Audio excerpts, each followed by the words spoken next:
Hey everyone, today we're going to be reading this book and it is one of my favourite books, The Smartest Giant in Town. It is written by Julia Donaldson and the illustrator is Axel Scheffler.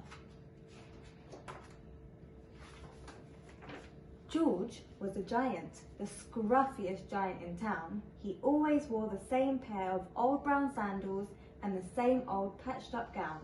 I wish I wasn't the scruffiest giant in town, he said sadly. But one day, George noticed a new shop. It was full of smart clothes, so he bought a smart shirt, a smart pair of trousers, a smart belt, a smart stripy tie, some smart socks with diamonds up the sides, a pair of smart shiny shoes. Now I'm the smartest giant in town, he said proudly. George left his old clothes behind in the shop. He was about to go home when he heard a sound.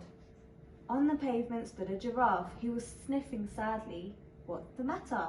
asked George. "It's my neck," said the giraffe. "It's so very long and so very cold. I wish I had a long, warm scarf." "Cheer up," said George. He took off his stripy tie. "It didn't match my socks anyway," he said, as he wound it round and round the giraffe's neck. "It made a wonderful scarf, thank you," said the giraffe. As George strode down towards home, he sang to himself, "My tie is a scarf for a cold giraffe, but look me up and down, I'm the smartest giant in town." George came to a river. On a boat stood a goat who was bleating loudly. "What's the matter?" asked George. "It's my sail," said the goat. "It blew away in the storm. I wish I had a strong new sail for my boat." "Cheer up," said George. He took off his new white shirt. "It kept coming untucked anyway," he said as he tied it to the most of the goat's boat. "It made a magnificent sail." "Thank you," said the goat. George strode on, singing to himself, "My tie is a scarf for a cold giraffe. My shirt's on a boat as a sail for a goat. But look me up and down, I'm still the smartest giant in town." George came up to a tiny ruined house. Beside the house stood a white mouse with lots of baby mice. They were all squeaking. "What's the matter?" asked George. "It's our house," squeaked the mouse. "It burned down and now we have nowhere to live. I wish we had a nice new house." "Cheer up," said George. He took off one of his shiny shoes. "It was giving me blisters anyway," he said. As the mouse and her babies scrambled inside, the shoe made a perfect home for them. "Thank you," they squeaked. George had to hop along the road now, but he didn't mind. As he hopped, he sang to himself, "My tie is a scarf for a cold giraffe. My shirt's on a boat for a sail for a goat. My shoe is a house for a little white mouse. But look me up and down, I'm the smartest giant in town." George came to a campsite. Beside a tent stood a fox who was crying. "What's the matter?" asked George. "It's my sleeping bag," said the fox. "I dropped it in a puddle. I wish I had a warm, dry sleeping bag." "Cheer up," said George. He took off his sock with the diamonds up the side. "It was tickling my toes anyway," he said. As the fox snuggled into it, it made a very fine sleeping bag. "Thank you," said the fox. George hopped on, singing to himself, "My tie is a scarf for a cold giraffe. My shirt's on a boat as a sail for a goat.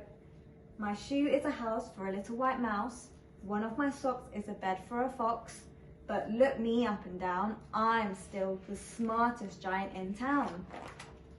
George came back to a big squelchy bog. Beside the bog stood a dog who was howling. "What's the matter?" asked George. "It's this bog," said the dog.